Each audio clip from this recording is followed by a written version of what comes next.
In the midst of the climate bill passing, Senator Marco Rubio pleaded with Congress to spend more money on urban crime. Let's watch. When it's happening, we have these beautiful cities that were once world-class cities that have become unlivable all over this country because we have these lunatic prosecutors that have decided they're not going to, the entire categories of crime they will not prosecute. That's the kind of stuff we should be working on here tonight, all night long. You're going to spend all night working on something, work on that. Don't waste time on stuff that doesn't matter to real people working every single day who are not going to be driving an electric car next year or the year after that, but they might get mugged, but they might be a victim of a violent crime. And so what this does is it sends to the Judiciary Committee and asks them, in 3 days, come back with some ideas about how you can spend just a little bit of these billions of dollars that we're throwing away on this garbage, how we can spend a little bit of that money to put criminals in jail so Americans no longer have to live in fear in their communities. Just last week, billionaire Democratic donor George Soros wrote an op-ed in the Wall Street Journal titled "Why I Support Reform Prosecutors." The article was published after San Francisco voters recalled soft on crime district attorney Chesa Boudin. LA County is in the midst of a recall effort against another Soros-backed DA, George Gascon, and that Soros-backed terminology is something we wanted to discuss here. So he did get nearly $3 million in campaign funds from Soros, and in Manhattan, DA Alvin Bragg, who's come under fire for allowing criminals out of jail, he received a hefty $1 million from Soros. All in all, Soros gave nearly $30 million to left-wing DA candidates. So I think it's fair to point out. So Marco Rubio got some flack here. So he tweeted that clip we just played of him talking. And in the tweet, he captions it with, "The Democrats just blocked my effort to try and force Soros-backed prosecutors to put dangerous criminals in jail." Then I'm seeing so many Democratic figures, including Randy Weingarten, who's the teachers union head. Jerry Nadler tweeted about it, accusing Rubio of kind of promoting an anti-Semitic conspiracy theory or using like coded anti-Semitic language. I'm curious to know how you feel about this, Batya.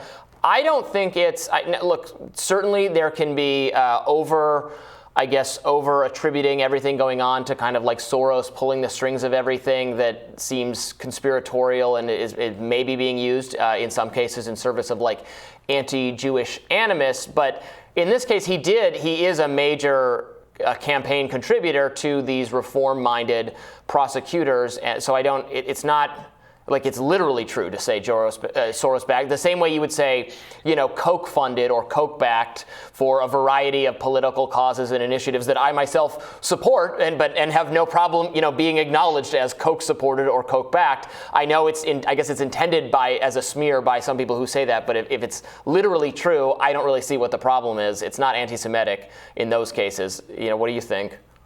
I think what's anti-Semitic is to take one person and say they represent all the Jews, which is what the Democrats rushing to defend George Soros are doing, right? There you go. All they're doing is trying to protect a gazillionaire from accountability. Like nothing that is true can be anti-Semitic or racist. And that's really the problem here. As I say on this show all the time, scratch beneath the surface of any accusation of racism and you'll find the class divide. And that is what is happening here.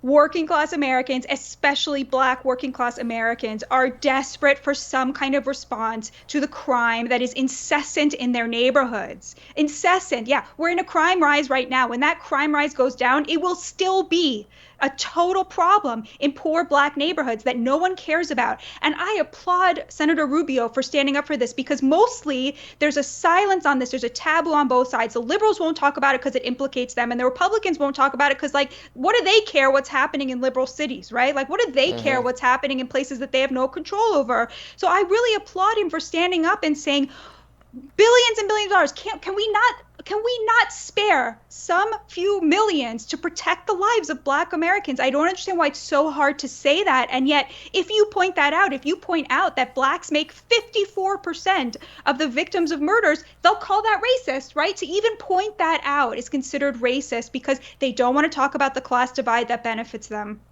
Yeah, it's so true. And it's so frustrating and scary because, we're in the midst of whatever is going on with crime in this country, antisocial behavior, carjacking, stabbings, etc. just really bad stuff. And we don't want, look, I support, and I encourage everyone to read the op-ed by Soros. I think it's interesting. Totally. And he's trying to make the case that we can still have reform-minded prosecutors. That can be okay, and we can still actually confront crime. And look, and I want that to be true because, I don't want unnecessarily harsh, I don't want an unnecessarily harsh criminal justice system. But at the same time, we have to do something about what is going on in our cities. The wholesale surrendering of public green spaces to tent cities, to homeless people who are in the midst of psychiatric problems and drug addiction, who are a threat to themselves and others, who are accumulating trash. This is spreading. It is totally out of control. It's out of control in my city like never before. It's gotten worse in cities in California. It's a huge problem. And then you just have the actual gun problems and gang problems in places like Chicago, Baltimore, Philadelphia. These things need to be brought under control. And I want to hear solutions that comport with a reform-minded agenda, because I want a reform-minded agenda, but we have to do something, or else the public appetite is going to go to a 90s perspective where, like, lock everyone up, throw away the key, we'll check back on these people in 20 and 30 years, maybe let them out then. Like, that's going to be the attitude, because that's going to be what the public wants if you can't come up with better policies. But then I'm always drawn back by what I see, when I see things like what happened with Breonna Taylor, what happens with, in so many communities where it's the no-knock raids and SWAT teams for, minor nonviolent drug issues, the harassing of people.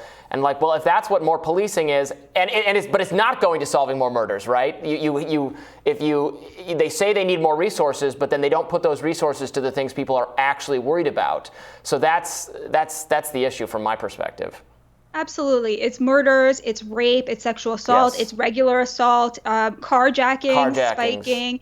And, I think it's really important to talk about when you talk to police officers, what they tell me all the time is the criminals know that the prosecutor has their back. Police officers will tell you that. They behave in that way when they're around cops. They behave in that way when they're committing crimes against, other vulnerable minorities. They know that the prosecutors in these liberal cities have their backs. And I love that you said you encourage people to read that Soros op-ed. I do too, because it really, I don't think he wrote it. It just sounds exactly like, the kind of, progressive pablum that, there exists, tens of thousands of, NGO workers to write for him. But it really speaks to just a total absence of any kind of compassion for the victims of crime. And I just coming back to what we started with, like, nobody should be above criticism. No individual should be above criticism. Certainly no financier billionaire who's impacting the lives of the American working class should be above criticism. It is absolutely appalling to see people like Randy Weingarten, out there accusing people of anti-Semitism for standing up for Black victims of crime. It's disgusting. We have to say no to that. We have to stand up against that. Mm-hmm. Well, Florida Governor Ron DeSantis made headlines actually last week after he suspended what would also be described as a Soros-backed prosecutor in Florida. That's Andrew Warren, who refused to enforce certain state laws. He then appeared on Tucker Carlson to discuss. Let's watch. No, you're right. But here's what Soros is doing. It's actually smart on his part. They can't get these things enacted in a legislature where you're just going to let criminals run. So what they do, he will get involved in these Democrat primaries in a Democrat area. He'll flush $1 million to get the radical to win the primary. Then they usually win the general because of the party affiliation difference in the jurisdiction. So then you get him in there. And what they do is they want to change the criminal justice system through non-enforcement. So it's a total end run around our constitutional system. The results obviously have been destructive around the country, but it also really undermines the idea that ours is supposed to be a government of laws, not a government of individual men. So DeSantis fired him, and DeSantis obviously made headlines. I remember right at the very beginning of his administration when he took office. When was that? Was that 2018? Has it only been that long? 2016? Right, because he's up for re-election now. So I think it's 2018. I have to check that. Anyway, he fired. One of his first acts was to fire the sheriff from the Parkland mass shooting. The sheriff who was, more than anyone else, obviously not more than the shooter, but was personally responsible for the abject failures of law enforcement, whose sheriff's office had not properly trained the school resource officers, whose office was warned about the dangers that this individual, every authority in the entire the entire state and the FBI was warned, didn't do anything as well. But this, and then defiantly clung to his position. Ben Israel, I believe was his name. Ron Israel, maybe. The sheriff of Parkland, he was fired by DeSantis on day one.